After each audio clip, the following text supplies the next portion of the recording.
धन्यवाद जी, धन्यवाद।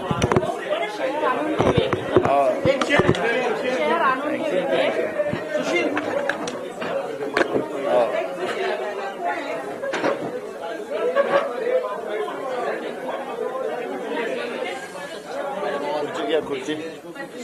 राजन राजन भाई को दे ना, खुर्ची मागायची नाही बेटा, तिथून नको मागा, प्रेसच्या नको मागवा, ढोल मागवा ना।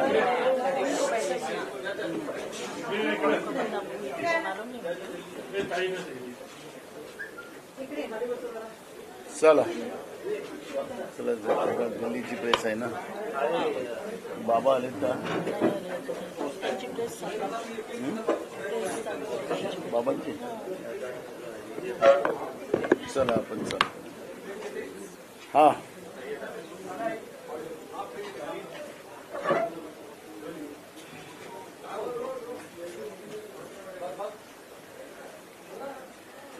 सर्वात प्रथम महाराष्ट्राच्या शेतकऱ्यांचं, महाराष्ट्रातल्या तरुणांचं, गरिबांचं आणि युवकांचं काँग्रेस पक्षाच्या वतीनं मी त्यांचं मनापासून आभार व्यक्त करतो। ज्या पद्धतीनं मोदीच्या सरकारच्या विरोधात जनतेची लढाई आणि या लढाईला खऱ्या अर्थानं वाचा फोडणारे आमचे नेते राहुल गांधीजी, ज्यांनी कन्याकुमारी ते काश्मीर, भारत जोडो यात्रा आणि मणिपूर ते मुंबई अशी न्याय यात्रा जी काढली आणि जनतेने जो प्रतिसाद राहुल गांधींच्या या यात्रेला दिला, हे त्याचं फलित आहे की देशामध्ये परिवर्तन होऊच शकत नाही, नरेंद्र मोदी शिवाय दुसरा कोणी नेता राहू शकत नाही, अशा पद्धतीचं वारंवार गोदी मीडियाच्या माध्यमातून, सोशल मीडियाच्या माध्यमातून जे पेरलं जात होतं, त्याला खऱ्या अर्थानं जनतेने उत्तर दिलेलं आहे। डॉक्टर बाबासाहेब आंबेडकरांच्या संविधानामध्ये लोकशाहीत प्रत्येकाला एक मताचा अधिकार जो दिलेला आहे, त्या मताच्या तलवारीनं सत्तेमध्ये ज्यांनी गर्व केला असे सत्ताधीश जे होते, त्यांना त्या मताच्या तलवारीनं सत्तेच्या बाहेर करण्याचं काम जनतेने या देशातला केलेलं आहे। आणि जो कोणी माझ्यापेक्षा कोणी मोठा नाही, मीच या देशाचा सर्वेसर्वा, देश विकलं तरी चालेल, कोणी मला अडवणार नाही, अशी जी भावना होती, त्याला पुन्हा संविधानाच्या अधिकाराप्रमाणे या देशाच्या जनतेला जो दिलेला मताचा अधिकार जो होता, या देशामध्ये जनतेपेक्षा कोणी मोठा नाही, हे पुन्हा या लोकशाहीनं समजावून सांगितलेलं आहे। आणि म्हणून देशामधलं जे परिवर्तन आहे आणि त्याच्यात छत्रपती शिवाजी महाराजांच्या महाराष्ट्राने, शाहू फुले आंबेडकरांच्या महाराष्ट्राने जो चमत्कार केलेला आहे, महाराष्ट्रातल्या असंविधानिक सरकारला एक सबक दिलेला आहे की महाराष्ट्रामध्ये असंविधानिक व्यवस्था कधीही चालू शकत नाही, खोक्याची व्यवस्था या राज्यात कधीही चालू शकत नाही। हीच पुन्हा शाहू फुले आंबेडकरांच्या महाराष्ट्राने या ठिकाणी सत्तेमध्ये बसलेल्या जनतेला सबक दिलेला आहे, हे आपण पाहतोय। त्यामुळे पुन्हा महाराष्ट्रातल्या या परिवर्तनामध्ये काँग्रेसच्या सगळ्या कार्यकर्त्यांचं हा विजय खऱ्या अर्थानं कार्यकर्त्यांचा आहे, हा विजय खऱ्या अर्थानं जनतेचा आहे। त्यामुळे मी सगळेच्या सगळं श्रेय महाराष्ट्राचा काँग्रेस पक्षाचा अध्यक्ष म्हणून काँग्रेसच्या कार्यकर्त्यांना आणि महाराष्ट्राच्या जनतेला हे श्रेय देतो आहे, ही भूमिका आमची आहे।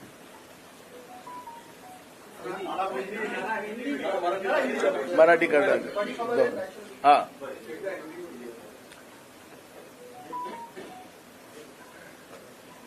देश में जो परिवर्तन की लहर जो शुरू हुई है और आज उसका नतीजा आया है,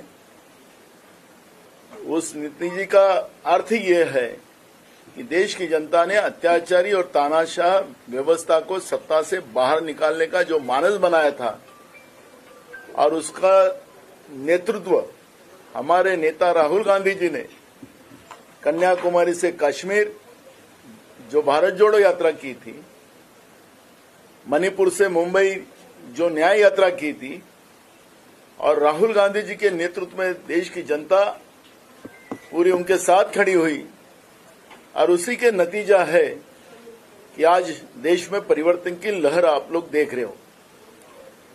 सबसे बड़ा मुद्दा यह है कि जो तानाशाह व्यवस्था थी कि हम करे सो कायदा, जनता को ग्रहित पकड़ने का काम जिस तरह से केंद्र की नरेंद्र मोदी की सरकार ने किया था, उसका जवाब डॉक्टर बाबा साहब अम्बेडकर के संविधान के आधार पर जो मत का अधिकार देश की जनता को प्राप्त हुआ है, जो भी तानाशाह होगा उसको मत की तलवार के आधार पर कुर्सी से नीचे उतारा जाएगा। ये पुनः इस देश की लोकतांत्रिक व्यवस्था ने तानाशाह व्यवस्था को समझा दिया है। और इसलिए मैं सबसे पहले महाराष्ट्र के साथ पूरे देश की जनता का आभार व्यक्त करता हूं। और महाराष्ट्र में जो शाहू फुले अम्बेडकर विचारधारा है, जो छत्रपति शिवाजी महाराज का महाराष्ट्र है, इस महाराष्ट्र में जो लोकतांत्रिक व्यवस्था का और संवैधानिक व्यवस्था का जो बार बार अपमान किया गया था,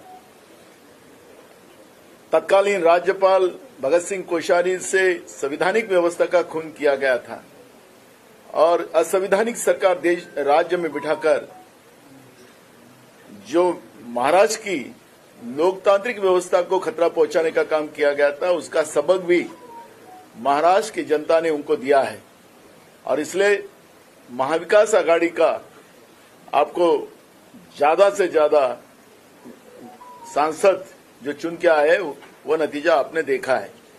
मैं सबसे पहले महाराष्ट्र की जनता का भी आभार व्यक्त करता हूं और मेरे पूरे कांग्रेस के कार्यकर्ताओं का, महाविकास आघाड़ी के कार्यकर्ताओं का आभार व्यक्त करता हूं, क्योंकि ये जीत महाराष्ट्र की जनता की और ये जीत कांग्रेस के कार्यकर्ता और महाविकास आघाड़ी की जीत है, ये मैं मानता हूं।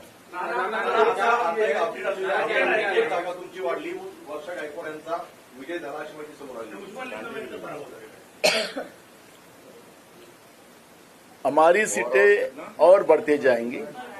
हाँ, आमच्या सीटा अजून वाढेल अशी अपेक्षा आहे।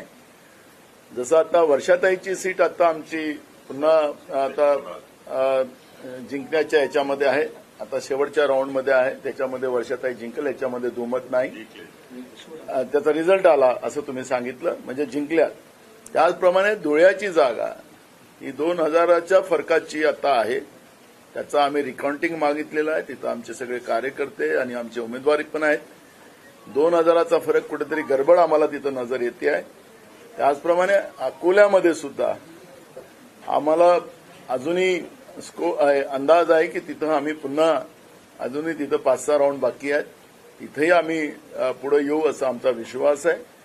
आणि त्याच्यामुळे धुळे, अकोला आणि वर्षाताईचा आता विजय झालेलाच आहे, त्याच्यामुळे अजून 2 जागेच्या अपेक्षा आम्हाला पुन्हा आहेत। जवळपास 14 जागा या आम्ही गृहीत पकडलेल्या होत्या, त्या पद्धतीचा निकाल लागेल अशी आमची अपेक्षा आहे। काँग्रेस मोठा पक्ष पाहायला मिळतोय, काय सांगाल तुमच्या नेतृत्वामध्ये? बघा, मी प्रमुख आहे काँग्रेस पक्षाचा महाराष्ट्रात, पण माझ्याबरोबर काम करणारी आमची टीम आणि काँग्रेसचे कार्यकर्ते यांनी ज्या पद्धतीनं महाराष्ट्रामध्ये सगळ्यांनी मिळून काम केलं त्याचं हे फलित आहे। आणि मी फक्त प्रेरणा दिलेली आहे। मी ज्या दिवशी काँग्रेसचा प्रदेशाध्यक्ष झालो त्या दिवशी सांगितलं की माझं टार्गेट आहे की महाराष्ट्रामध्ये काँग्रेस 1 नंबर करायचं आणि महाराष्ट्राच्या जनतेने त्याच्यामध्ये साथ दिलेली आहे आणि आमच्या काँग्रेसच्या कार्यकर्त्यांनी त्याच्यात साथ दिलेली आहे। त्याच्यामुळे हा 1 नंबरचा आकडा आम्हाला गाठण्यामध्ये शक्य झालेला आहे।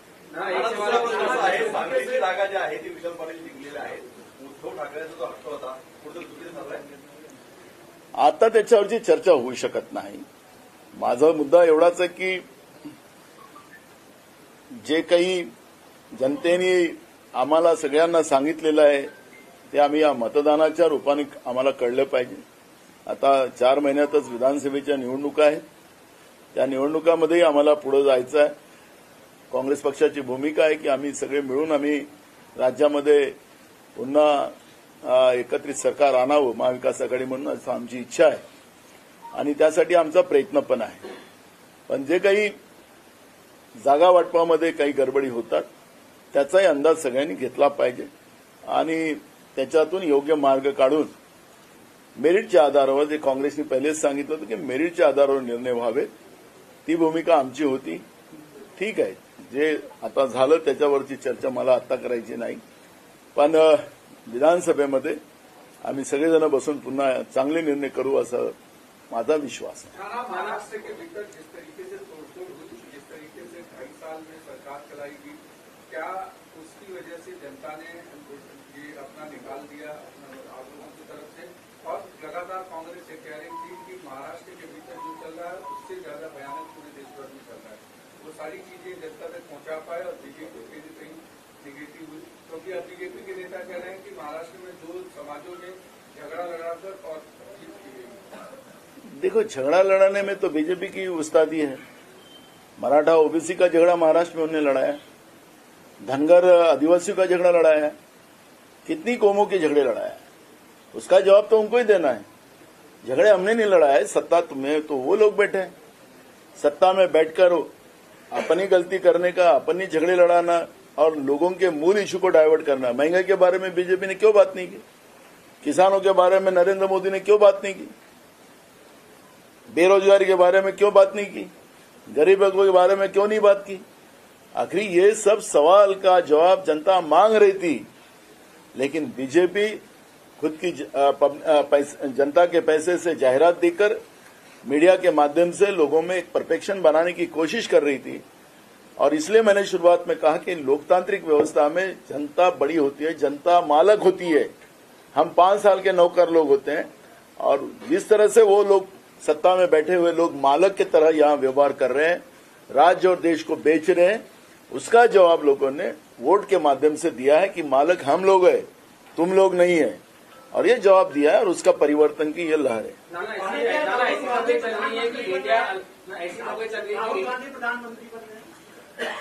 बिल्कुल, हमारे कांग्रेस कार्यकर्ता का भी मानस वही है और देश की जनता का भी वही मानस है. क्या सर? राहुल गांधी जी देश के प्रधानमंत्री बने. संजय राउत से बने.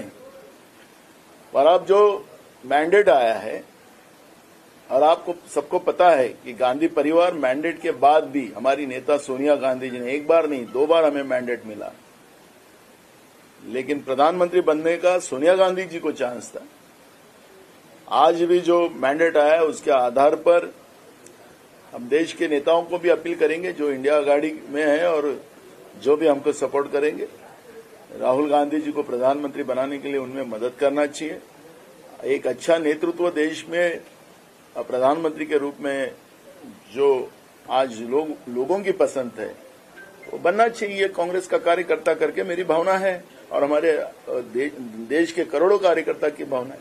इसी से जुड़ा हुआ मेरा सवाल है कि इंडिया अलायंस जो है वो नीतीश कुमार जी को डेप्यूटी प्राइम मिनिस्टर पद देने को विचार कर रही है, तो अगर वो आपके साथ आने के लिए राहुल गांधी जी को सपोर्ट करने के लिए तैयार है, तो क्या आपको लगता है कि नीतीश जी को इंडिया अलायंस में वापस आ जाए? देखो, अभी हाईकमांड के लेवल की ये बात है और नीतीश जी से भी मेरी भी पहचान है, लेकिन ये लेवल वो लेवल पे बात होगी, हाईकमांड के लेवल पे बात होगी. तो मुझे लगता है कि वो लेवल पे अब क्या चर्चा चल रही है, आज ही उसमें मीटिंग होगी. शायद जो भी होगा अच्छा होगा, देश के हित में होना चाहिए.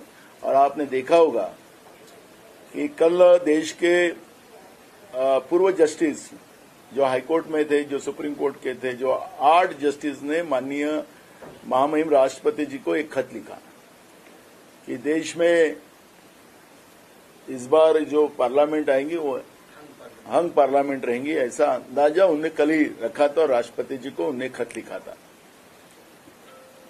राष्ट्रपति जी ने इनके नेतृत्व में जो अभी आएगा हंग, जब पार्लियामेंट आती कि जो सरकार है उसी को चलाने को देते हैं और फिर वो करते हैं, तो इसलिए उन लोगों ने खत में लिखा था कि इनके नेतृत्व में नहीं रहना चाहिए, आपके नेतृत्व में रखें या कुछ आप बॉडी बनाएं अलग से, लेकिन नरेंद्र मोदी जी के नेतृत्व में नहीं रहना चाहिए. ये कल ही देश के पूर्व जजेस ने एक लेटर माननीय महामहिम राष्ट्रपति जी को लिखा है और वो भी माननीय महामहिम राष्ट्रपति जी ने उसके ऊपर ध्यान देना चाहिए। ये भी हमारी कांग्रेस की सर, अभी जिस तरह के नतीजे आए हैं उसके बाद एनडीए अलायंस में कितनी पार्टियां जो बीजेपी के साथ रहेंगी? आप समझेगा, अभी तो खेला शुरू हुआ है। आप देखें, अब केंद्रीय तपास यंत्रणा कितना कार्यकर्ता काम करता है और क्या होता है वो आगे आगे पता लगेगा। तो इसलिए आज मैं उसमें अंदाज नहीं बनाऊंगा। मैं मेरे राज्य के जो स्थिति थी मैं उससे अवगत कराया और यही मैंने आपको कहा कि हम कांग्रेस कार्यकर्ता, महाविकास आघाड़ी के कार्यकर्ता और महाराष्ट्र की जनता का जो प्रेम हमें मिला है, जो प्यार मिला है, बिल्कुल हम उनके ऋणी हैं और हम बिल्कुल उनको चाहिए वैसा राज्य हम बनाएंगे, ये विश्वास उनको देते हैं।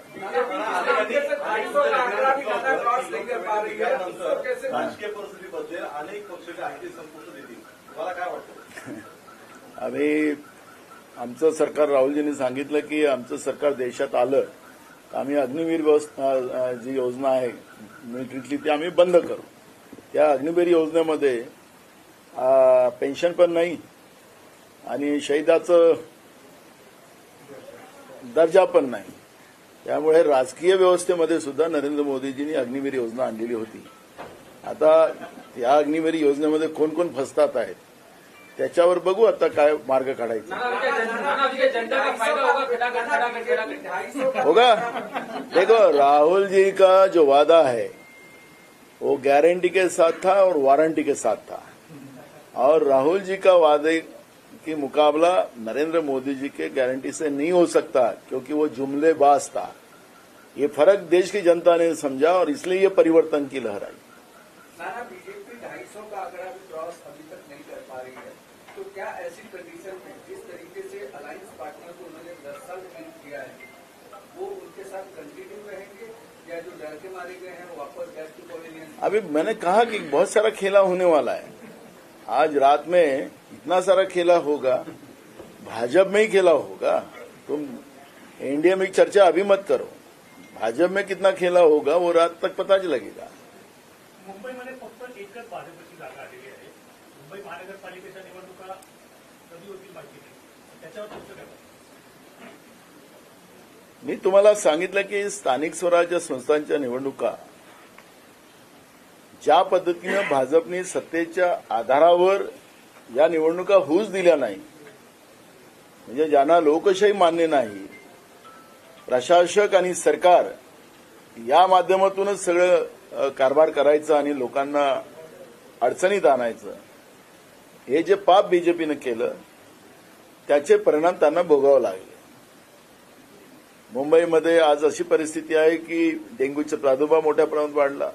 आता पाऊस आला, उद्या परवा समजा आता मान्सून लवकर येते असं अंदाज येते आहे, तर उद्या जोरात पाऊस पडला तर मुंबई पाण्याखाली आली तर त्याला काही नाविन्य होणार नाहीये, ते होणारच आहे। जिथं तिथं भ्रष्टाचार। आता भ्रष्टाचाराचं सिरीज आम्ही या सरकारचं उघडणार आहे। आमच्या जो सगळे पेपर आहेत, अपडेट आहे, माहितीच्या अधिकारात जोडलेली कागदं आहेत, शेतकऱ्यांच्या नावाने कसा भ्रष्टाचार केला, रस्त्यांच्या नावाने कसा भ्रष्टाचार केला, नदीचा कचरा काढण्यामध्ये कसा भ्रष्टाचार केला, हे सगळे कागदोपत्री आमच्या जो माहिती सहित आहे। आम्ही त्याचं एक सिरियल चालवणार आहोत की भाजप आणि भाजपसोबत असलेली लोक एकत्रित का आले होते, राज्याची तिजोरी आणि महानगरपालिका, नगरपालिकांच्या, जिल्हा परिषदच्या तिजोऱ्या कशा लुटायच्या, त्याच्यावरचे सगळे कागदपत्रासहित आम्ही आता पुढच्या काळात येणार आहोत। आता लोकसभेच्या निवडणूक होत्या, राष्ट्रीय याच्यातल्या होत्या, म्हणून याच्यामध्ये आम्ही ह्या चर्चा आणल्या नाही। त्यामुळे आता पुढचं जे आता 2-4 दिवसानंतर काँग्रेस पक्षाच्या वतीनं आताचं जे राज्यातलं जे सरकार आहे ते कसं भ्रष्टाचारी आहे, शेतकऱ्यांच्या टाळूवरचं लोणी कसं खाते आहे, तरुणांच्या टाळूवरचं लोणी कसं खातात, हे सगळ्या चित्र आम्ही लोकांच्या समोर आम्ही आणणार। ज्या ठिकाणी त्यांच्या सभा झाल्या, ठाणे असेल किंवा पुणे असेल तर तिथे सीट निवडून आलेले, आम्ही त्यांच्यावर काहीच प्रतिक्रिया देत नाही। काँग्रेसने त्यांच्याबद्दलची कुठली प्रतिक्रिया द्यायचं नाही ठरवलेलं आहे। खूप सारा बदल आहे, तुम्हाला सांगितलं की अभी तो खेला शुरू आहे। नाना, जिस तरीके का पैटर्न महाराष्ट्र में, जिस तरीके का पैटर्न महाराष्ट्र में की देश की जनता ने नरेंद्र मोदी की विदाई कर दी। बिल्कुल है, राहुल जी ने कहा था कि bye bye Modi ji, bye bye Modi ji, जनता को हम खटाखट देंगे, ऐसे बोले थे राहुल जी ने। तो मुट्ठी भर लोगों को देते, हम जनता को देने वाले हैं, तो बराबर हो गया, विदाई होगी। नाना, जिस तरीके का पैटर्न महाराष्ट्र के नतीजों में दिखाई दिया है, क्या इससे विधानसभा में कांग्रेस का मुख्यमंत्री बनने की उम्मीद बढ़ी? इसका जवाब मैं अभी नहीं दूंगा।